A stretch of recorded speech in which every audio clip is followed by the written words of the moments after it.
ત્યાગના પુત્રો એ સંતાનો એ પાળવું.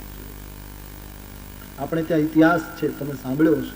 ઔરંગઝેબને પિતાના ઉપર પેલું થયું, શાહજહાને એને જેલમાં પૂર્યો અને દૂરથી આમ જમનાના કિનારે તાજમહલ જોયા કરે, દિવસો વિતાવે છે. શાહજહાની જે અંતિમ દશા. પછી એમ કહેવાય છે કે એને માટીનું શકોરું આપેલું પાણી પીવા માટે. ઔરંગઝેબે તો એક વખતનો હિન્દુસ્તાનનો શાહ એને પીવા માટે માટીનું શકોરું એના દીકરાએ આપ્યું છે. પછી વૃદ્ધ માણસ હતો ઔરંગઝેબ, શાહજહાં, એટલે એક દિવસ આમ પાણી પીતા પીતા એનું શકોરું પડી ગયું, ફૂટી ગયું, એમ ઇતિહાસ છે.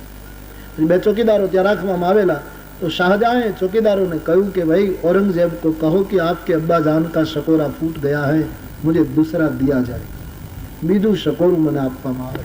આટલું औरंगजेब ने કહો. चौकीदारे કહ્યું कि मालिक हमको आपके ऊपर तरस आ रहा है, लेकिन हम तो उन्हीं के चाकर हैं. औरंगजेब कहे तो हम दे सकते हैं. बोले पूछ आइए उसको, जाओ. तो चौकीदार औरंगजेब ने पूछवा ગયા કે તમારા પિતાજીનું શકોરું ફૂટી ગયું છે, એને ખૂબ તરસ લાગી છે, હાથે પીતા ફાવતું નથી, માટે તમે બીજું કહો તો શકોરું આપીએ.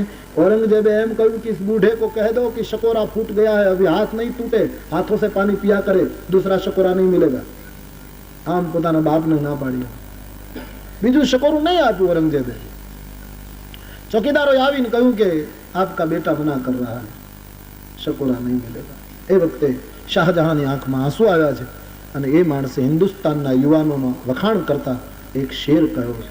જો શેર મુझे યાદ નહીં, उसका मैं भाषांतर करूं. એમણે એમ કહ્યું કે એક વાર નહીં, બે વાર નહીં, 100 વાર નહીં, હજારો વાર હું હિન્દુસ્તાનના યુવાન છોકરાઓ ઉપર વારી જાઉં છું, કુરબાન થઈ જાઉં છું કે હિન્દુસ્તાનની સંસ્કૃતિમાં એનો બાપ મરી ગયો હોય તો વરસ થાય એટલે એના બાપની પાછળ એ પીપળે પાણી રેડે છે. મરેલા બાપને હિન્દુસ્તાનનું સંતાન પાણી પાય છે અને આ કાફર જીવતાને શકોરું આપતો હોય. આમ એ બોલો છે. પોતાના પુત્રની આલોચના કરતા એમણે આ શબ્દોનો પ્રયોગ કર્યો. એ ધન્ય છે સનાતન સંસ્કૃતિના સંતાનો મરેલા બાપનું તર્પણ કરે અને આ જીવતા બાપને પાણી પીવા માટે શકોરું નથી આપતો. ધિક્કાર છે. આમ બોલે. આવા વખાણ માતા પિતાના સંતાનો માટેના થયા છે.